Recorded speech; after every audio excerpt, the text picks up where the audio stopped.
Hi lovelies, welcome back to my YouTube channel. It's your girl Mo. Yes, happy new year guys. I mean, I haven't said that this year.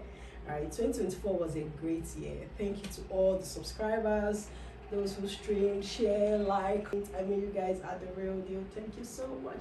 Let's do better this 2025. So last year we started a series, Fears in Marriage, and today I have two important people that are going to be having this conversation with me, and they're going to be sharing their fears in marriage. They are not married, but I mean, I'm sure they have one or two fears they would like to share with us. So stay tuned as we go right into it. Mwah. Welcome back guys. So today I have my friends with me and we'll be talking about fears in marriage. So I'd like them to introduce themselves. So I'm going to start with the lady because they say ladies first. So tell us who you are. I'm Joy Nelson. Okay. And I'm Lucky. I'm Lucky. Okay, so I have Joy and Lucky with me here today. Thank you guys for doing this. I mean, I know I caught you guys unaware, but what are friends for, right? All right. So I'm going to start with the guy this time around. So Lucky, please tell me, do you have, I know you're not married, right? So, but do you have fears in marriage? Are you scared of marriage? Okay, I'm not scared of marriage, but Okay. there are fears. There are fears. Okay, Yeah. so can you tell us, just let us know what these fears are? Okay. The very first one that comes to my mind is not knowing what your partner is thinking. So, at any point in time, not knowing if you and your partner are on the same page in the relationship, or not knowing what the person is thinking at any point in time. Probably their thoughts about a particular thing is different from what you thought they are thinking, if you understand what I'm saying.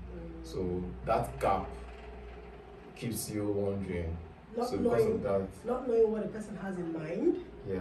Exactly. All right. So Joy, yeah, tell me, do you have any fear? I know you do. I mean, you can't even say you don't because we talk about it a lot. So yeah, tell me, your fears in marriage. Yeah, I do have fears in marriage. Well, for me, it's the uncertainties that come with marriage. Like, Uncertainty. like now, I wouldn't know like in 5 years, in 10 years, in 15 years how we're going to be like. I wish I could see the future, which I can't. So I'm like, how is it going to be like? Are we still going to be good? Are we still going to be like friends, best of friends? Are we still going to be in love? Or are we just going to be like strangers living in the same Flatmates. room, like flatmates?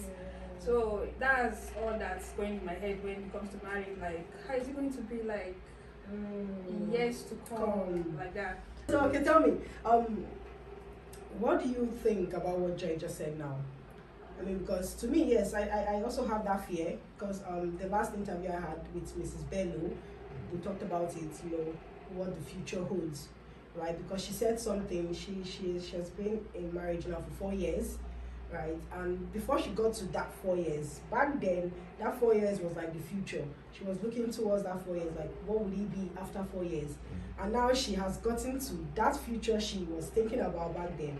And now she's looking at the next future. So what Joy said now is like, what happens after 2 years? You know, are we still going to be in love?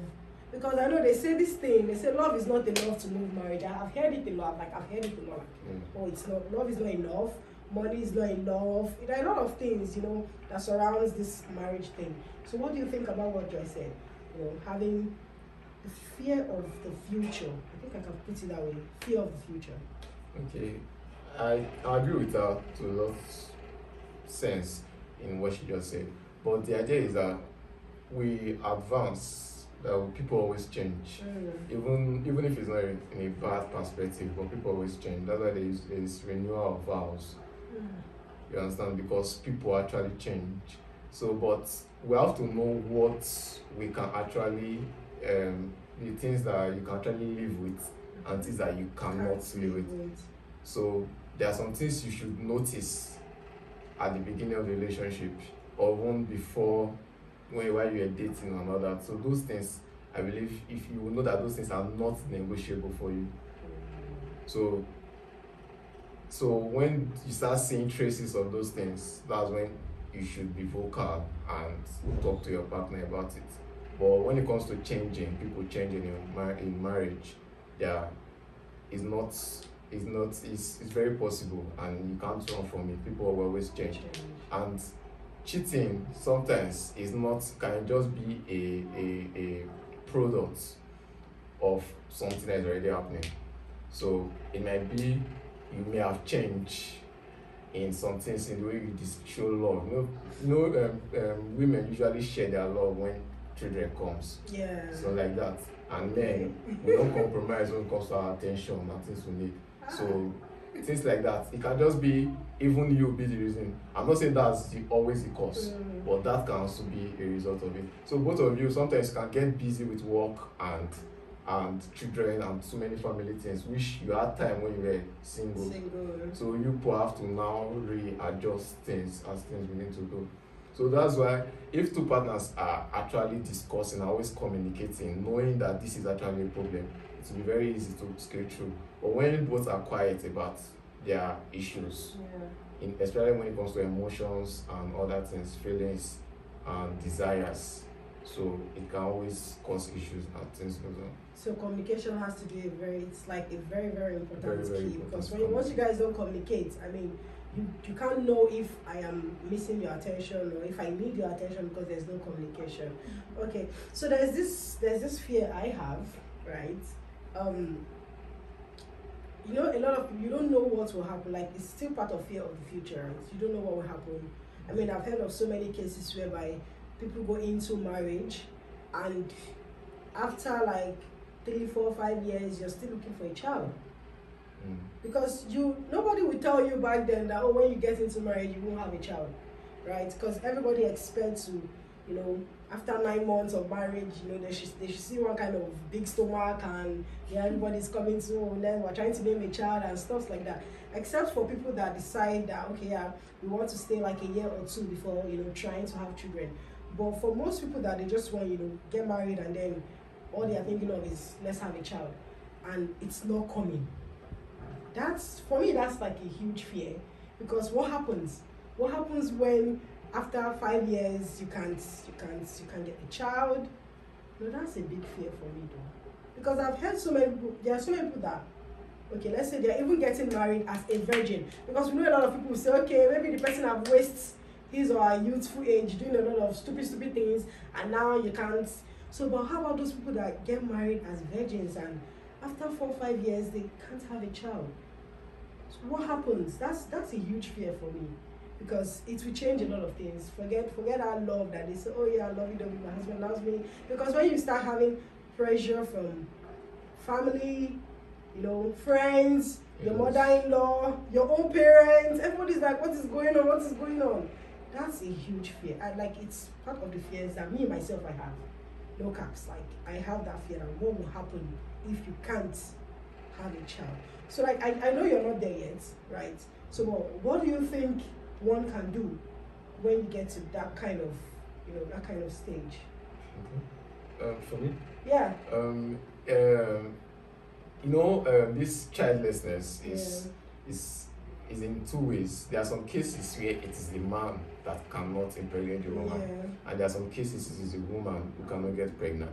But there are some cases they don't even know why they are not having children, right? Medically. But sorry to cut you. There are some cases where they are both medically okay. Yes, that's what I'm saying. So they don't know why, because they're medically okay, right? So those 3 cases has to be handled differently, because it can. If the man is the one to blame, obviously, and usually the man's family are always the issue. Always one, probably the mother, always coming to complain to the wife. And imagine as a wife, you know that it is your husband that has a problem. Right? So it can be very, very difficult. But what I feel is good is try to avoid it before getting into marriage, right? So even the sex cannot test childlessness, right? So do some tests, okay, right, before getting into marriage. You cannot, especially aside childlessness, there are so many other things you should check for. So why you do those dates, going to a restaurant, going to places, enjoy yourself, also organize dates to go to the hospital. This is organized dates to go to the hospital. To do some tests. But still, there are some things that happen during marriage where, okay, you didn't see it coming and then it happens and you both of you are childless. So that's where your connection and unity comes in. And if you are a Christian, then just keep praying and praying, because right now you don't know where the fault is coming from. But if the fault is coming from the man or the woman, except they lie to each other before getting into marriage. So that's why I said if they test, because even if he tells you I'm okay, if you do the test will not lie. But by the time you are inside the marriage and you don't know why you both of you are childless, so you can just be united, keep praying, and children are not really compulsory, right? They're not really compulsory.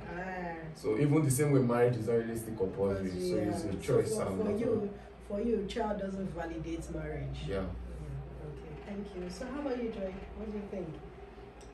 Okay, well, for me, this is one of the very important things that couples get to talk about before actually getting into marriage.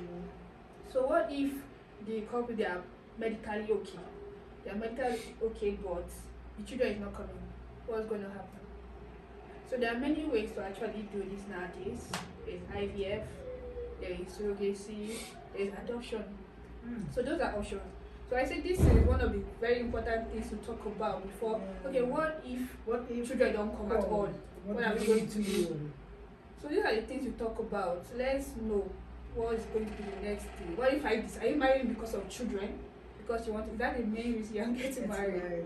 So these are the things you talk about. I mean, Lucky just said children don't validate marriage. Yeah. But everybody has their own beliefs. There are some persons that get married because of children. So you so that you know why you are getting into that, you need to discuss. Because some people actually getting married because of children. Is there a wrong reason now? No, it's not. It's not. Yeah. So I understand what Joy is saying. So if we're getting you can't married, be marrying me because you just want a child. If you want to marry me. So if we're getting married because of a child, then we should talk about what happens if the children don't come the natural way they are supposed to come. So we have to be on the same page if we want to do IVF or want to do surrogacy or want to go through adoption. So like they have to be. It shouldn't be an issue in this age. Yeah. It shouldn't be an issue.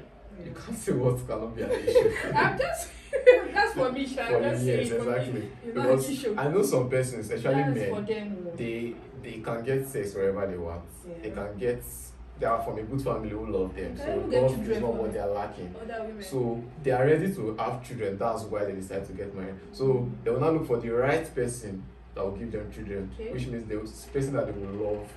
You understand? So it doesn't mean desire. Some persons, until the desire for children comes, they are not taken about marriage.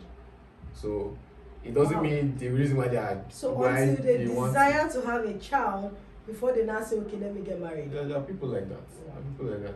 Until they feel okay I and leave the thought family. I thought marriage was for companionship. That is it for me because Some persons don't have children companionship. They have friends and they have but that shouldn't problems. be like the yardstick for. To get married, right? For you anyway. Yeah, for me. Okay, thank you guys so much. I'm sure my viewers have picked one or two from what you guys have said.